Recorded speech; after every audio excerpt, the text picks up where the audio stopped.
Hello guys, welcome to my YouTube channel. आज हम पढ़ेंगे राजस्थान जीके की ये क्लास 9th की बुक जो अपने एग्ज़ाम के लिए बहुत ज़्यादा इंपॉर्टेंट होती है। राजस्थान का स्वतंत्रता आंदोलन एवं शौर्य परंपरा। ये बहुत अच्छी बुक है 9th क्लास की, अपन को ज़रूर पढ़नी चाहिए। 9th और 10th अपन दोनों बुक्स पढ़ेंगे रोज़, ठीक है। रोज़ एक क्लास लेंगे थोड़ी थोड़ी। अभी तो अपन शुरू कर रहे हैं, ठीक है। तो अपन ये वाला टॉपिक पढ़ेंगे आज। अध्याय 7 राजस्थान की शौर्य परंपरा, जो अपने एग्जाम में ये प्रमुख व्यक्तित्व करके इस पे क्वेश्चन जरूर आता है, ठीक है। तो अपन ये शुरू करते हैं, आज शुरू से शुरू करते हैं। इंपॉर्टेंट पॉइंट अपन हाईलाइट कर देंगे। भारत के इतिहास में राजस्थान का विशेष स्थान उसकी अनूठी शौर्य परंपरा के कारण रहा है। राजस्थान की भूमि अपने वीर सपूतों के लिए प्रसिद्ध रही है। ये शौर्य जहां एक और प्राचीन समय में घटित हुए सभ्यता मूलक विकास में देखा जा सकता है, वहीं मध्य युग और आधुनिक युग में बाहरी आक्रमणों के समय स्थानीय शासकों एवं जनसाधारण द्वारा किए गए संघर्षों में भी दिखलाई देता है। यहाँ के महल, किले और अन्य ऐतिहासिक इमारतें यहाँ के वीरों के अदम्य साहस की गाथाएं कहते हैं। राजस्थान की इस सूरवीरता को प्रसिद्ध अंग्रेज इतिहासवाद जेम्स टॉड ने इन शब्दों में उभारा कि राजस्थान में कोई छोटा सा राज्य भी ऐसा नहीं है जिसमें थर्मोपल्ली जैसी रणभूमि न हो, और न ही शायद ही ऐसा कोई नगर ना मिले जहां लियोनीदास जैसा वीर पुरुष पैदा नहीं हुआ हो। राजस्थान में आरंभ से ही रियासती और सामंती संघर्ष इतने ज्यादा रहे हैं कि यहाँ युद्धों का एक लंबा सिलसिला देखने को मिलता है। राजस्थान के शासकों ने तुर्कों, दिल्ली सल्तनत के शासकों, सिंध से आए आक्रमणकारियों, बंगाल के पाल शासकों, दक्षिण के चालुक्यों, पूर्व के चंदेलों और गहड़वालों तथा मराठों के विरुद्ध अनेक संघर्ष किए। तराइन, खानवा, हल्दीघाटी, सरी के इतिहास प्रसिद्ध युद्ध राजस्थान के शासकों द्वारा लड़े गए, जिनमें अपने पृथ्वीराज चौहान है, राणा सांगा, महाराणा प्रताप जैसे वीर शासकों के शौर्य का अंदाजा होता है।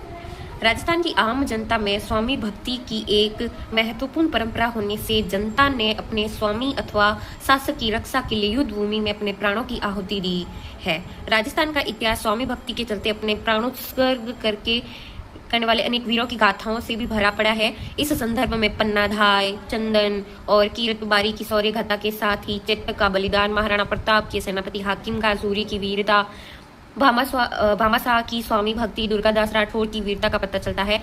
जेम्स टॉड ने लिखा है कि राजस्थान की भूमि में ऐसा कोई फूल नहीं उगा जो राष्ट्रीय वीरता और त्याग की सुगंध से भरपूर नहीं झूला हो। ये जेम्स टॉड ने बोला है। और जेम्स टॉड ने ऊपर एक और ये फैक्ट बोला है, जिसमें थर्मोपल्ली जैसी रणभूमि न हो, शायद ही ऐसा कोई नगर ना मिले जहाँ लियोनीदास जैसा वीर पुरुष पैदा नहीं हो, ठीक है। अब ये कवि प्रदीप ने भी राजस्थान की इस सूरवीरता को निम्नांकित करते हुए अपने प्रसिद्ध गीत आओ बच्चों तुम्हें दिखाएं जाकी हिंदुस्तान की, ये इंपॉर्टेंट है, शायद ये एग्जाम में आया हुआ है कि मतलब ये वाली जो लाइन्स है वो किसने लिखी थी। ये है अपना राजपूताना नाजे तलवारों पे, इसने अपना सारा जीवन काटा बरछी तीर कमानों पे, ठीक है। यहाँ पढ़ लेना लाइंस, ओके। अब बताएं, अंग्रेजी शासन काल में साम्राज्यवादी शासन के विरुद्ध संघर्ष में भी राजस्थान के लोगों की महत्वपूर्ण भूमिका रही है। 1857 की क्रांति की ज्वाला राजस्थान में ददकी और नसीराबाद, आउवा और कोटा में राजस्थान के वीर सपूतों ने अंग्रेजी सेना के साथ जबरदस्त संघर्ष किया। शाहपुरा भीलवाड़ा के बाहरट परिवार ने अंग्रेजों के विरुद्ध सशस्त्र क्रांति में अपना अमूल्य योगदान दिया। 1912 में लॉर्ड हॉर्डिंग को मारने के प्रयास में दिल्ली बम कांड में प्रताप सिंह और जोरावर सिंह बाहरट की महत्वपूर्ण भूमिका रही है।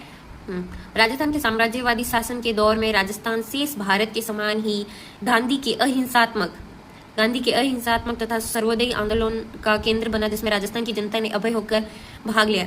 ये बस ऐसे ही पढ़ना है, इसमें कुछ इंपॉर्टेंट लग नहीं रहा है, ठीक है। ये क्या है, 1883 में गुरु गोविंद गिरी ने संत सभा की स्थापना की थी, ये इंपॉर्टेंट है। 1883 में गुरु गोविंद गिरी ने संत सभा की स्थापना की थी, कर दक्षिण में भील और गरासियों को एकत्रित कर उनमें जागृति उत्पन्न की।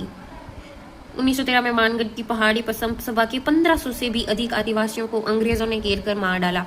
1913 में ये मानगढ़ हत्याकांड हुआ था। गुरु गोविंद गिरी के बाद मोतीलाल तेजावत ने मेवाड़ के आदिवासियों को बेगार अनुचित लगानों और भारी भूमि कर के उन्मूलन के लिए एकत्रित किया। 1840 में बनी मेवाड़ भीलकोर, अब ये देख लो, ठीक है। 1840 में बनी थी मेवाड़ भीलकोर। 1857 के विद्रोह में भी महत्वपूर्ण भूमिका निभाई थी। Okay, thank you guys.